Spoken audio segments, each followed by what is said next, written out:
नमस्कार साथियों आज हम डिस्कस करने वाले हैं एटॉमिक मॉडल के बारे में, परमाणु मॉडल के बारे में डिस्कस करेंगे। और ये जो आपका जो लेक्चर है ये परमाणु संरचना का चौथा लेक्चर है। इससे पहले इस यूनिट के अपनों ने 3 लेक्चर पढ़ चुके हैं, ठीक है। ये चौथा लेक्चर है, तो वो 3 लेक्चर भी मैं प्लेलिस्ट में आपको लिंक दे दूंगा, वहाँ से आप देख सकते हो। तो हम बात करें आज परमाणु मॉडल के बारे में। परमाणु मॉडल 3 मॉडल के बारे में डिस्कस करेंगे परमाणु मॉडल का। एक तो पहला मॉडल जो है थॉमसन का परमाणु मॉडल, फिर डिस्कस करेंगे अपन रदरफोर्ड के परमाणु मॉडल की, फिर डिस्कस करेंगे अपन बोहर का परमाणु मॉडल। सबसे पहले जब परमाणु के बारे में सोचा गया था तो महर्षि कणाद ने कहा था कि जो परमाणुओं का संगठित रूप क्या है, जीवन है, और परमाणु का विघटित रूप क्या है, मृत्यु है। जब मृत्यु होती है तो वापस परमाणु क्या हो जाते हैं, विघटित हो जाते हैं, टूट जाते हैं सारे परमाणु, और जैसे जैसे परमाणु जुड़ते रहते हैं वैसे वैसे जीव का निर्माण होता रहता है। उसके बाद में कई सालों पहले कह गए थे महर्षि कणाद, तो उसके बाद में डाल्टन साहब आए। डाल्टन साहब ने सबसे छोटे से छोटा पार्टिकल बताया, किसको बताया, परमाणु को बताया। फिर आधुनिक परमाणुवाद में ये भी कहा गया है कि जो ये सिद्धांत जो है वो ये नहीं कह सकते कि परमाणु अविभाज्य कण है। परमाणु के अंदर इलेक्ट्रॉन, प्रोटॉन, न्यूट्रॉन पाए जाते हैं। तो जब इलेक्ट्रॉन, प्रोटॉन, न्यूट्रॉन की खोज हो गई तब परमाणु को क्या मान दिया कि परमाणु के अंदर से इलेक्ट्रॉन को निकाला जा सकता है। 3 मूल कणों से मिलकर बना होता है परमाणु, ठीक है, जिसमें से इलेक्ट्रॉन को अलग निकाल सकते हैं, मतलब विभाजित किया जा सकता है कुल मिला के परमाणु को। तो जे थॉमसन साहब ने इलेक्ट्रॉन की खोज करी थी, और जे थॉमसन साहब ने अपना और दिमाग भी लगाया था। उस टाइम पे काफ़ी साइंटिस्ट जो है प्रचलित रहे ये जे थॉमसन साहब। तो उन्होंने परमाणु का मॉडल अपने हिसाब से सोचा है, और उन्होंने जो है थॉमसन का जो परमाणु मॉडल जे थॉमसन ने दिया, ये तरबूज मॉडल दिया। लेकिन ये जो मॉडल मिले हैं इसी के आधार पर थोड़ा और उसमें मॉडिफाई किया गया है, फिर इस मॉडल में और मॉडिफाई किया गया, फिर आज जो अपन पढ़ते हैं ये वाला मॉडल पढ़ते हैं, परमाणु मॉडल। अपन जो भी सोचते हैं कि परमाणु के आकार की, तो ये वाला मॉडल अपने माइंड में आता है, इमेजिनेशन इस मॉडल की होती है। जैसे कभी भी आपकी देखो कि 9th से पढ़ते आ रहे हो, एटॉमिक स्ट्रक्चर पढ़ते आ रहे हो, परमाणु संरचना पढ़ते आ रहे हो, आपसे कहें कि भैया हाइड्रोजन की परमाणु संरचना बनाओ, तो हाइड्रोजन की परमाणु संरचना बनाओगे तो प्रोटॉन कितना है हाइड्रोजन के अंदर, 1 है, और 1 क्या लगाता है, इलेक्ट्रॉन चक्कर लगाता रहता है। तो ये हाइड्रोजन की परमाणु संरचना हो गई। ये हाइड्रोजन का क्या है, नाभिक है, और नाभिक में हाइड्रोजन के पास क्या रहता है, 1 प्रोटॉन रहता है बस। तो ये आज जो प्रचलित ये है। तो फिर भी स्टार्टिंग में जे थॉमसन साहब ने जो है परमाणु मॉडल जो है रिसर्च किया था, और परमाणु मॉडल की खोज करी थी। कब करी थी, 1904 में, ठीक है। 1904 में परमाणु मॉडल थॉमसन साहब ने दिया था। फिर रदरफोर्ड ने 1911 में, फिर 1913 में जो लेटेस्ट जो है वो किसने दिया था, बोहर साहब ने, बोहर का परमाणु मॉडल। बोहर का परमाणु मॉडल कब मिला आपको, 1913 में। मतलब कुल मिला के जो भी साइंस के में जो रिसर्च हुए ना, वो एक तरह से ये मान लो कि अधिकतर जो रिसर्च हुई है, अधिकतर जो रिसर्च खोज हुई है वो हुई है 1900 से 1950 के बीच में। और ढेर सारे उस टाइम पे नोबेल प्राइज़ मिले, ढेर सारे साइंटिस्ट आए उस टाइम पे। अधिकतर खोज हुई 1900 से 1950 के मध्य में, बहुत सारी नई नई खोजें हुई। और 1950 के बाद में जो मानव जाति का जो डेवलपमेंट हुआ, वो अभी तक डेवलपमेंट आप देख ही रहे हो, डेवलपमेंट लगातार होता जा रहा है। तो अपन बात करें सबसे पहले थॉमसन का परमाणु मॉडल की, तो ये आपको क्या दिख रहा है, तरबूज, ठीक है, तरबूज। अब उस तरबूज के अंदर क्या रहता है, एक तो ये जो है काला काला जो ये है, इस टाइप के काले तरबूज के अंदर क्या रहते हैं भैया, बीज रहते हैं। तरबूज के अंदर क्या पाए जाते हैं, बीज पाए जाते हैं, आपने इमेजिनेशन करिए। और बाकी जो भाग रहता है वो क्या रहता है, ये वाला तो है द्रव्य भाग, और ये वाला क्या है, बीज है। तो ये बीज है, तो इस बीज को क्या क्या माना उन्होंने, थॉमसन साहब ने, कि ये इलेक्ट्रॉन है, और द्रव्य के रूप में क्या है, प्रोटॉन है। द्रव्य के रूप में क्या है, इसके अंदर प्रोटॉन है, धनावेशित।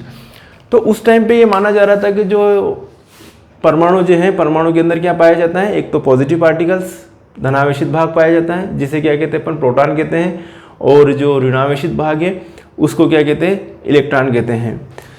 तो थॉमसन साहब ने क्या किया कि इनके अनुसार क्या है, परमाणु इलेक्ट्रॉनों तथा धनावेशित द्रव्य से मिलकर बना होता है। इन्होंने ये कहा था, किन 2 चीज़ों से मिलकर बना है, इलेक्ट्रॉनों तथा धनावेशित द्रव्य से मिलकर बना होता है। परमाणु में धनावेशित द्रव्य समान रूप से फैला रहता है, परमाणु में धनावेशित द्रव्य समान रूप से फैला रहता है, तथा इलेक्ट्रॉन धनावेशित द्रव्य में इस प्रकार धसे रहते हैं धसे हुए हैं, जैसे तरबूज में बीज धसे रहते हैं, जैसे तरबूज में बीज धसे रहते हैं, उसी प्रकार थॉमसन साहब ने इमेजिनेशन किया कि किसी परमाणु में इलेक्ट्रॉन इस प्रकार धसे रहते हैं जैसे तरबूज में बीज धसे रहते हैं।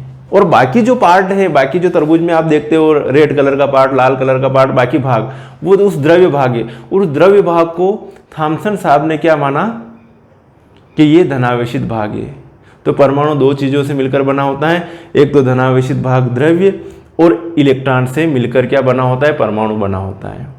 ये किसने कौन कह के गए, जे थॉमसन साहब। लेकिन इस मॉडल को ज़्यादा मान्यता न मिली, ठीक है, इस मॉडल को पूरी ज़्यादा मान्यता न मिली, क्योंकि जो नाभिक है, नाभिक में धनावेशित भाग तो है ही नहीं, सिर्फ धनावेशित भाग, नाभिक के अंदर एक उदासीन भाग भी है, आपको मालूम होगा, उसको क्या कहते हैं, न्यूट्रॉन। तो किसी परमाणु के अंदर दो चीज़ें, नाभिक में दो चीज़ें विद्यमान है, एक तो कौन से, प्रोटॉन, और दूसरी न्यूट्रॉन नाभिक में। और इलेक्ट्रॉन क्या होते रहते हैं, चक्कर लगाते रहते हैं। तो ये वाले इस मॉडल को मान्यता ना मिली, रदरफोर्ड साहब ने इसको कह दिया, रदरफोर्ड ने इस मॉडल को दोषपूर्ण बता दिया और खुद ही अगला मॉडल दे दिया, रिसर्च कर दी कि ये हो सकता है भैया मॉडल। लेकिन इस मॉडल में भी फिर मॉडिफिकेशन किया गया 1911 के बाद 1913 में लगातार मॉडिफिकेशन किया गया और ये बोर का परमाणु मॉडल दिया गया। और ये अभी मॉडल प्रचलित मॉडल है, लेटेस्ट। एक बार और बता देते हैं कि जो थॉमसन साहब ने जो परमाणु मॉडल दिया, इसको तरबूज मॉडल भी कहते हैं, 1904 में दिया गया। इसके अनुसार परमाणु इलेक्ट्रॉनों है ना, परमाणु क्या है, एक तो इलेक्ट्रॉन तथा किससे, धनावेशित द्रव्य। परमाणु इलेक्ट्रॉनों तथा धनावेशित द्रव्य से मिलकर बना होता है। परमाणु में धनावेशित द्रव्य समान रूप से फैला रहता है तथा इलेक्ट्रॉन धनावेशित द्रव्य में इस प्रकार धसे रहते हैं जैसे तरबूज में बीज धसे रहते हैं। रदरफोर्ड ने इस मॉडल को क्या बताया, दोषपूर्ण बताया। लेकिन जैसे थॉमसन का परमाणु मॉडल एग्जाम में पूछा तो नहीं जाता, लेकिन अपने को मालूम होना चाहिए कि सबसे पहले जो परमाणु मॉडल की परिकल्पना जो पेश की गई वो किसने की थी, जे थॉमसन साहब ने।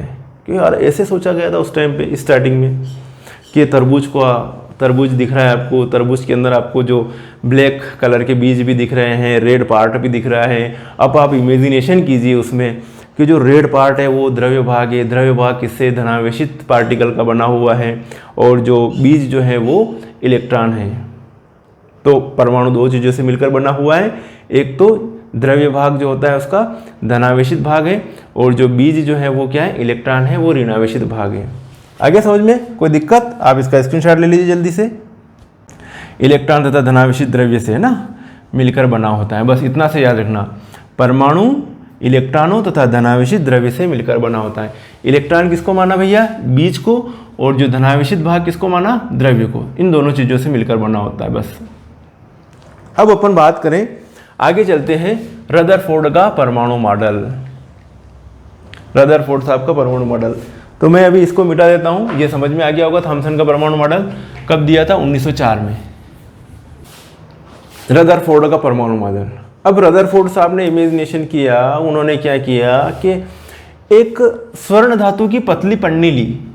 ये स्वर्ण धातु की क्या है, एक तरह से पतली पन्नी है, और इस पतली पन्नी पर अल्फा पार्टिकल की बौछार करवाई।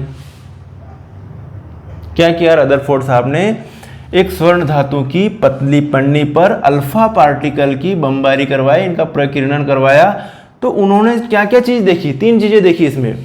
जो अल्फा पार्टिकल जो जा रहे हैं, जो अल्फा पार्टिकल जो इधर से इधर स्वर्ण पन्नी की तरफ जा रहे हैं, सोर्स ऑफ अल्फा पार्टिकल के रूप में रेडियम ले सकते हैं। क्या ले लिया, रेडियम ले लिया माना कि।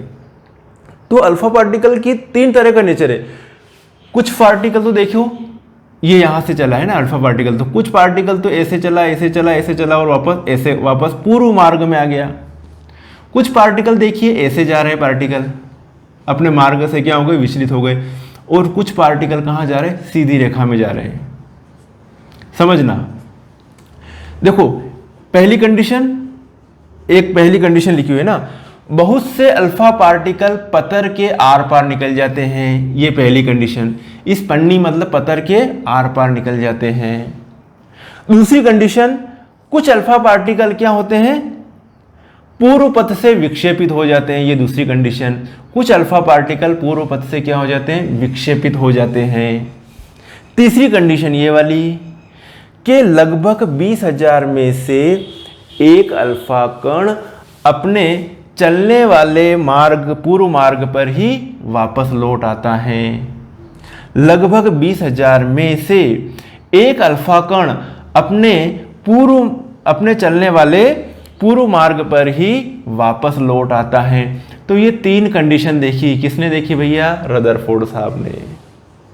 एक बार और पहले तीन कंडीशन देख लीजिए। रदरफोर्ड ने क्या लिया, एक स्वर्ण पन्नी ली, स्वर्ण धातु की पतली पन्नी पर अल्फा कणों की बमबारी करवाई, और उन्होंने क्या चीज देखी, पहली कंडीशन देखी कि बहुत से अल्फा कण इस पतर के आर पार निकल जाते हैं। दूसरी कंडीशन क्या देखी, कुछ अल्फा कण, ठीक है, पूर्व पथ से क्या हो जाते हैं, विक्षेपित हो जाते हैं। कुछ अल्फा कण पूर्व पथ से क्या हो जाते हैं, विक्षेपित हो जाते हैं, स्कैटर्ड अल्फा पार्टिकल। तीसरी कंडीशन क्या देखी कि लगभग 20,000 में से एक अल्फा कण अपने चलने वाले पूर्व मार्ग पर ही वापस लौट आता है। तीन कंडीशन देखी। अब इन तीन कंडीशन से क्या क्या चीजें फॉलो हो रही हैं, देखते हैं अपन।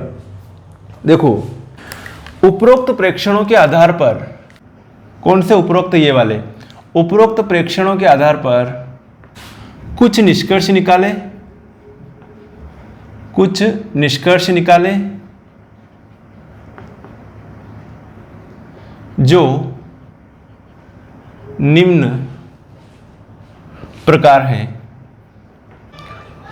देखो, इन प्रेक्षणों के आधार पर, है ना, इन प्रेक्षणों के आधार पर रदरफोर्ड ने क्या निष्कर्ष निकाला। पहली बात, रदरफोर्ड ने यह निष्कर्ष निकाला कि परमाणु का अधिकांश भाग क्या रहता है, रिक्त रहता है।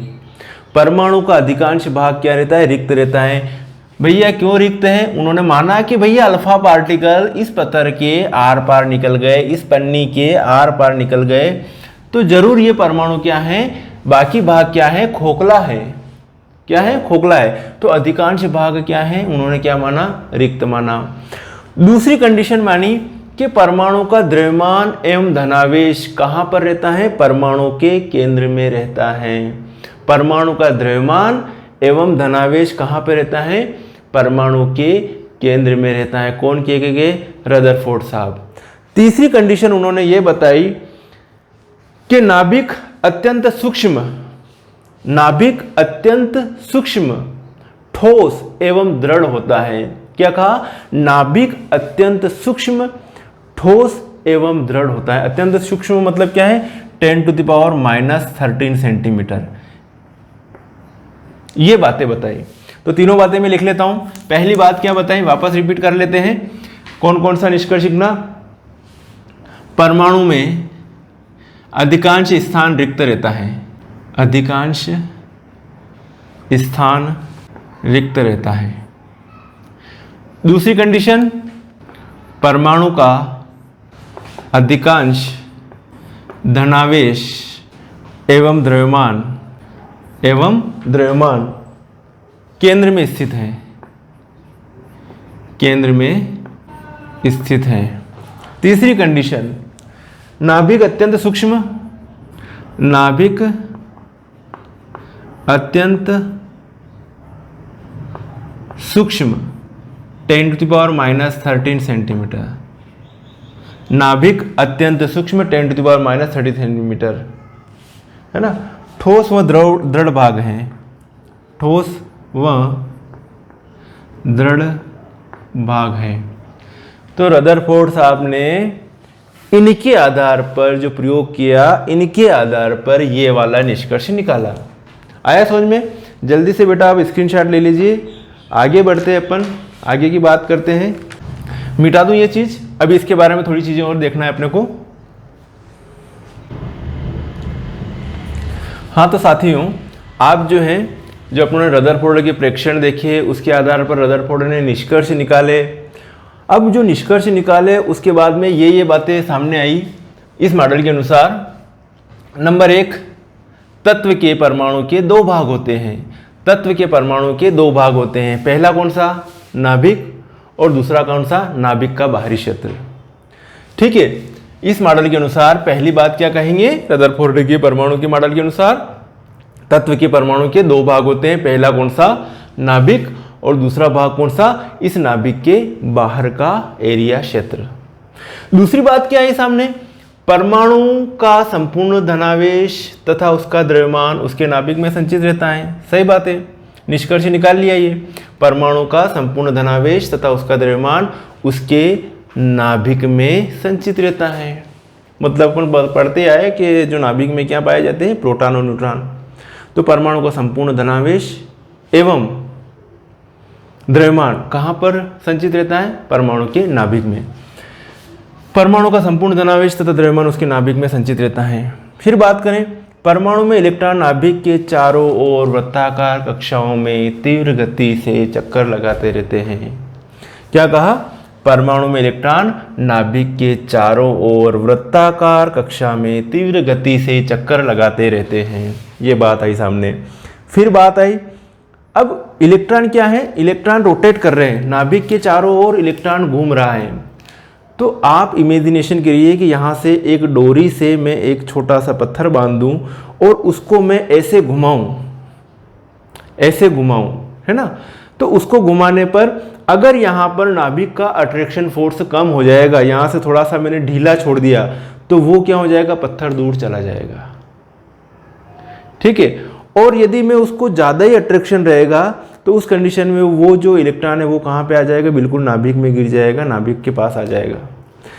तो यहाँ पर जैसे कि अपन बात करें कि यहाँ पर कोई भी, यहाँ पर प्रोटॉन है, यहाँ नाभिक है, नाभिक में क्या है, धनावेश है, और यहाँ पर क्या है, इलेक्ट्रॉन है। इमेजिनेशन कीजिएगा, ये जो है नाभिक क्या है, इलेक्ट्रॉन को अपनी तरफ खींच रहा है और एक फोर्स किधर की ओर लग रहा है, बाहर की ओर। तो एक तरह से ये कह सकते हैं कि यहाँ पर आकर्षण बल है ना, जो नाभिक का आकर्षण बल और ये सेंट्रीफ्यूगल फोर्स दोनों क्या है, बराबर है। अगर ये आकर्षण बल ज़्यादा होगा तो इलेक्ट्रॉन कहाँ पर गिर जाएगा, नाभिक के अंदर गिर जाएगा, और अगर सेंट्रीफ्यूगल फोर्स ज़्यादा होगा तो इलेक्ट्रॉन नाभिक को छोड़ के कहीं भाग जाएगा।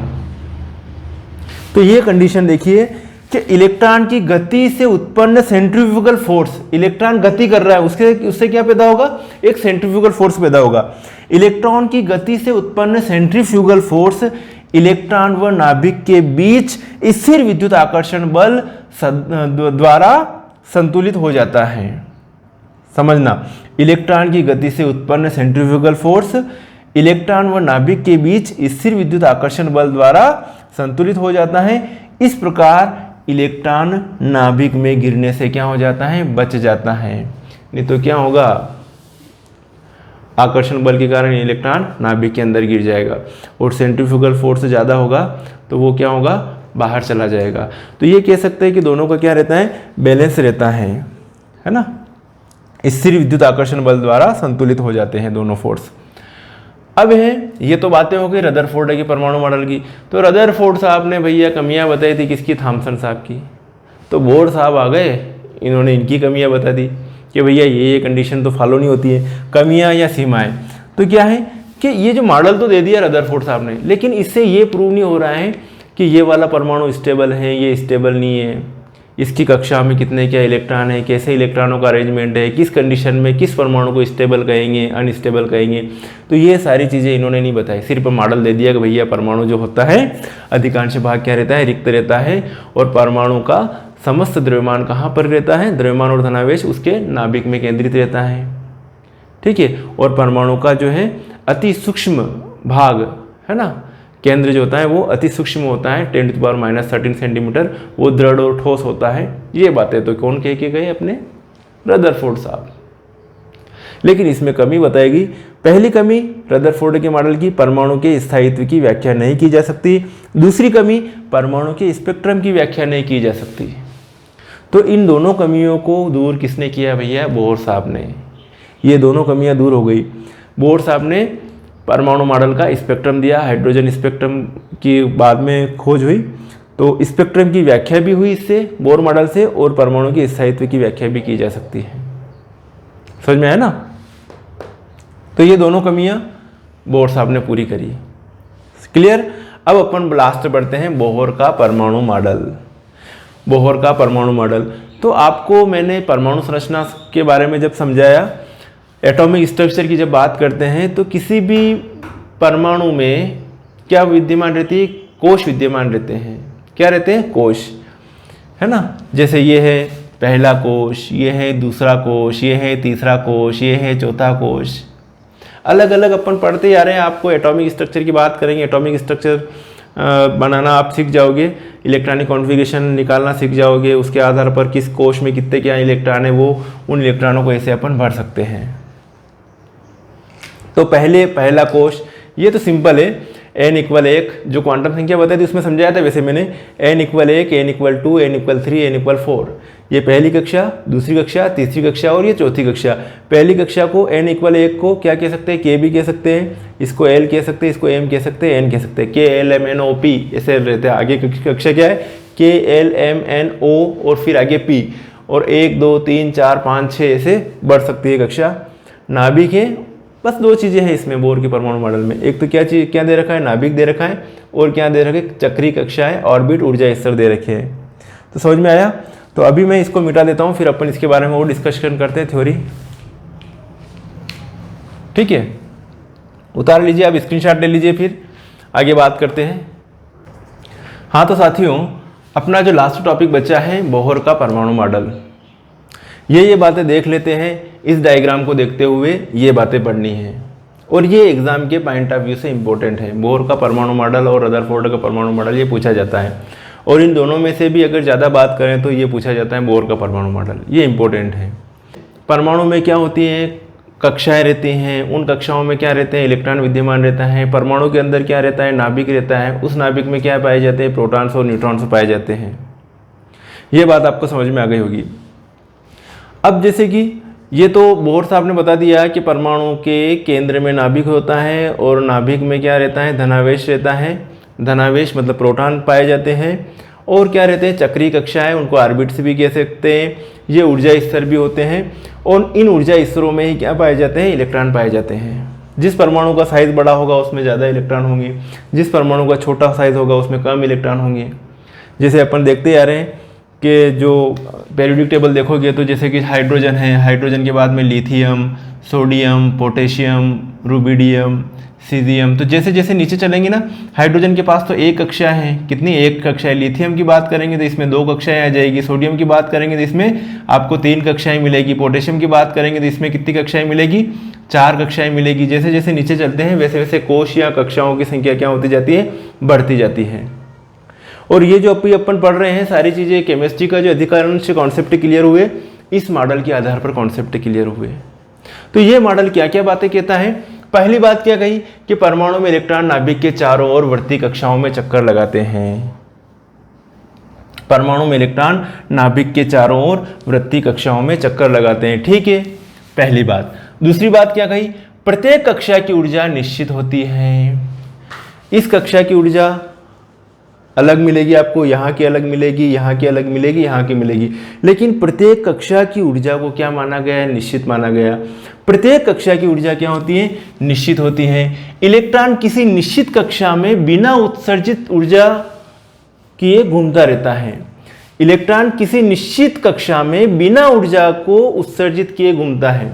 मतलब इलेक्ट्रॉन यदि घूम रहा है तो उस कंडीशन में उसमें से कोई एनर्जी इमिट नहीं हो रही, कोई ऊर्जा उत्सर्जित नहीं हो रही है, लगातार घूमता रहता है बिना उत्सर्जित। लेकिन यदि कभी आपको इलेक्ट्रॉन को यहाँ से यहाँ पर पहुँचाना है, तब उसको इलेक्ट्रॉन को बाह्य स्रोत से एनर्जी देनी पड़ेगी। यदि इलेक्ट्रॉन यहाँ से यहाँ पर इलेक्ट्रॉन चक्कर लगा रहा है और यहाँ से अगर यहाँ ले जाना पड़ रहा है, तो यहाँ से यहाँ पर इलेक्ट्रॉन लगाए तो इलेक्ट्रॉन को बाह्य स्रोत से एनर्जी देनी पड़ेगी। तो इलेक्ट्रॉन ऊर्जा को अवशोषित करके यहाँ से उच्च ऊर्जा स्तर में चला जाएगा। कहाँ पे चला जाएगा, उच्च ऊर्जा स्तर में। जैसे कि इसके बाद ये ऊर्जा स्तर, फिर ये, और जब वापस वो इलेक्ट्रॉन ऊर्जा को उत्सर्जित करेगा तो वापस क्या चला जाएगा, निम्न ऊर्जा स्तर में चला जाएगा। उस ऊर्जा को उत्सर्जित करके इलेक्ट्रॉन कहाँ पे चला जाएगा, निम्न ऊर्जा स्तर में, और इलेक्ट्रॉन को अवशोषित करके इलेक्ट्रॉन कहाँ पर चला जाएगा, उच्च ऊर्जा स्तर में। लेकिन गतिमान इलेक्ट्रॉन जो रहता है, क्या बात कही गई है ना, इलेक्ट्रॉन किसी निश्चित कक्षा में बिना ऊर्जा उत्सर्जित किए घूमता रहता है ना। परमाणु में इलेक्ट्रॉन की गति भी क्या रहती है, नियंत्रित रहती है। परमाणु में इलेक्ट्रॉन की गति नियंत्रित रहती है। अगला पॉइंट भैया, इलेक्ट्रॉन केवल उन्हीं कक्षाओं में भ्रमण करते हैं जिनके कोणीय संवेग का मान h/2π का सरल गुणक है। इलेक्ट्रॉन केवल उन्हीं कक्षाओं में भ्रमण करते हैं जिनके कोणीय संवेग का मान क्या होता है, h/2π का सरल गुणक होता है। तो यहाँ पर h/2π की जगह अपन ये mvr बराबर लिख सकते हैं nh/2π। तो यहाँ पर m क्या है, इलेक्ट्रॉन का द्रव्यमान मान लीजिएगा, v क्या है, इलेक्ट्रॉन का वेग मान लीजिएगा, और r क्या मानोगे आप, कक्षा की त्रिज्या मान लोगे, और n क्या मानोगे, n पूर्णांक है जो कोश है उसके अकॉर्डिंग 1 2 3 4 5 n बराबर ये मान लोगे। n बराबर जो कोश है, कोश की संख्या, कोश संख्या जो है 1 2 3 4 5 जो भी कक्षा है जिसमें इलेक्ट्रॉन है वो लिखेंगे यहाँ पर, ठीक है। और h तो मालूम है, ये प्लांक कांस्टेंट है और ये पाई है। देखिए अगला पॉइंट है, नाभिक के निकटतम कक्षा की ऊर्जा निम्नतम होती है। ये नाभिक के निकटतम कक्षा कौन सी, ये वाली, फिर इसके बाद में ये वाली, फिर इसके बाद में ये वाली, फिर इसके बाद में ये। तो सबसे निकटतम कक्षा कौन सी, ये वाली कक्षा, जिसको क्या कह रहे हैं, N1 कह रहे हैं, N1 कह रहे हैं, है ना, n=1, और इसको क्या कह सकते हैं आप, k भी कह सकते हो। और इसके बाद में कौन सी कक्षा आ रही है, n=2, n=3, n=4 या lmn आदि। तो निकटतम कक्षा की ऊर्जा क्या होती है, बहुत कम होती है। जैसे जैसे आगे बढ़ते जाएंगे ऊर्जा स्तर क्या होती जाएगी, बढ़ती जाएगी। अगर मैं कहूँ कि एक इलेक्ट्रॉन यहाँ पर है और एक इलेक्ट्रॉन यहाँ पर है, तो किस इलेक्ट्रॉन की एनर्जी ज़्यादा है, यहाँ पर जो इलेक्ट्रॉन है उसके पास एनर्जी ज़्यादा है, यहाँ पर है कम है, ठीक है। तो यहाँ पर क्या होता जाएगा, जैसे जैसे क्या होगा, कोश बढ़ता जाएगा आगे, है ना, निकटतम से दूर होता जाएगा, वैसे वैसे ऊर्जा क्या होती जाएगी, बढ़ती जाएगी। तो यहाँ पर ये लिखा हुआ है कि नाभिक के निकटतम कक्षा की ऊर्जा निम्नतम होती है और इसे n या k संकेत द्वारा दर्शाते हैं। इसी प्रकार आगे कौन से कोश आ रहे हैं, 2 3 4 या lmn आदि संकेत आते हैं। अब यही बात आ गई कि इलेक्ट्रॉन को बाह्य स्रोत से ऊर्जा देने पर कहाँ पर चला जाएगा, उच्च ऊर्जा स्तर में चला जाएगा, अगली कक्षा में क्या हो जाएगा, जंप कर जाएगा। और पूरा हाइड्रोजन स्पेक्ट्रम का जो कॉन्सेप्ट है भैया इसी पर लागू होता है। उसमें क्या होता है कि एनर्जी दी जाती है तो इलेक्ट्रॉन कहाँ पे, हायर एनर्जी लेवल में चला जाता है, आगे वाले कोश में चला जाता है, और जब वापस वो ऊर्जा को उत्सर्जित करके वापस लोअर एनर्जी लेवल में आता है, निम्न ऊर्जा स्तर में आता है, तब एनर्जी इमिट होती है और उसको एक स्पेक्ट्रम के रूप में देखा गया है। उसमें हाइड्रोजन स्पेक्ट्रम आगे अपन पढ़ेंगे, लाइमन, बामर, पाशन, ब्रैकेट और फुंड श्रेणियाँ पाई जाती हैं अलग अलग कंडीशन में, अलग अलग रीजन में, वो चीज़ देखेंगे अपन फिर। तो अभी बात करें, ये जो है इलेक्ट्रॉन को बाह्य स्रोत से ऊर्जा देने पर कहाँ पे, उच्च कक्षा में चला जाता है। अगला पॉइंट देखिए, दो कंडीशन होती है, एक तो ऊर्जा उत्सर्जित होती है और एक ऊर्जा अवशोषित होती है। क्या होगा, इलेक्ट्रॉन ऊर्जा को अवशोषित करेगा तो कहाँ पर जाएगा, हायर एनर्जी लेवल में, है ना, ऊपर वाले कोश में, आगे वाले कोश में चला जाएगा। और जब इलेक्ट्रॉन ऊर्जा उत्सर्जित करेगा तो वापस कहाँ पर जाएगा, निम्न ऊर्जा स्तर में आ जाएगा। तो इलेक्ट्रॉन ऊर्जा को अवशोषित करके आगे वाले एनर्जी लेवल में, और इलेक्ट्रॉन ऊर्जा को उत्सर्जित करके वापस कहाँ चला जाएगा, नीचे आ जाएगा। तो अगर मैं कहूँ कि इन दोनों कोशों की बात करें तो इन दोनों कोशों में एनर्जी किसकी ज़्यादा होगी, इसकी ज़्यादा होगी और इसकी कम। तो इसकी एनर्जी को क्या मानूंगा, E2, और इसकी को क्या मानूंगा, E1। तो अगर आपने को एनर्जी डिफरेंस निकालना तो कैसे निकालेंगे, E2 - E1, E2 - E1। जैसे कि इसकी मानूँ मैं E1 और इसकी मानो E2, तो दोनों के बीच का इसकी जो एनर्जी क्या है, इसकी एनर्जी क्या है, तो इसका एनर्जी डिफरेंस निकालना तो वो कैसे निकालूंगा, E2 - E1। तो ये देखो E2 - E1 या डेली, या इसको क्या कह सकते हैं, h न्यू, एक फोटोन एनर्जी एब्जॉर्व करके अगले वाले कोश में चला गया। तो न्यू बराबर क्या लिख सकते हो, c/λ भी लिख सकते हो। देखिए, उत्सर्जित व अवशोषित विकिरणों की आवृत्ति या तरंगदैर्ध्य दोनों निकटवर्ती ऊर्जा स्तरों की ऊर्जा के अंतर पर निर्भर करती है। यहाँ पर एक ये भी बात बताता हूँ कि जैसे जैसे ऊर्जा बढ़ रही है वैसे वैसे फ्रीक्वेंसी भी बढ़ती है, आवृत्ति भी बढ़ती है। और आवृत्ति और तरंगदैर्ध्य एक दूसरे की क्या होती है, अपोजिट होती है। आवृत्ति अगर बढ़ रही है तो तरंगदैर्ध्य क्या हो रही है, कम हो रही है, और तरंगदैर्ध्य बढ़ रही है तो आवृत्ति क्या हो रही है, कम हो रही है। अगर मैं यहाँ पे कहूँ कि यहाँ पर इस कंडीशन में क्या होगी, फ्रीक्वेंसी क्या होगी, ज़्यादा होगी, लेकिन यहाँ पर फ्रीक्वेंसी क्या होगी, कम होगी। और यहाँ पर की बात करूँ तो इस कंडीशन में तरंगदैर्ध्य क्या होगी, ज़्यादा होगी, और यहाँ पर तरंगदैर्ध्य क्या होगी, कम होगी।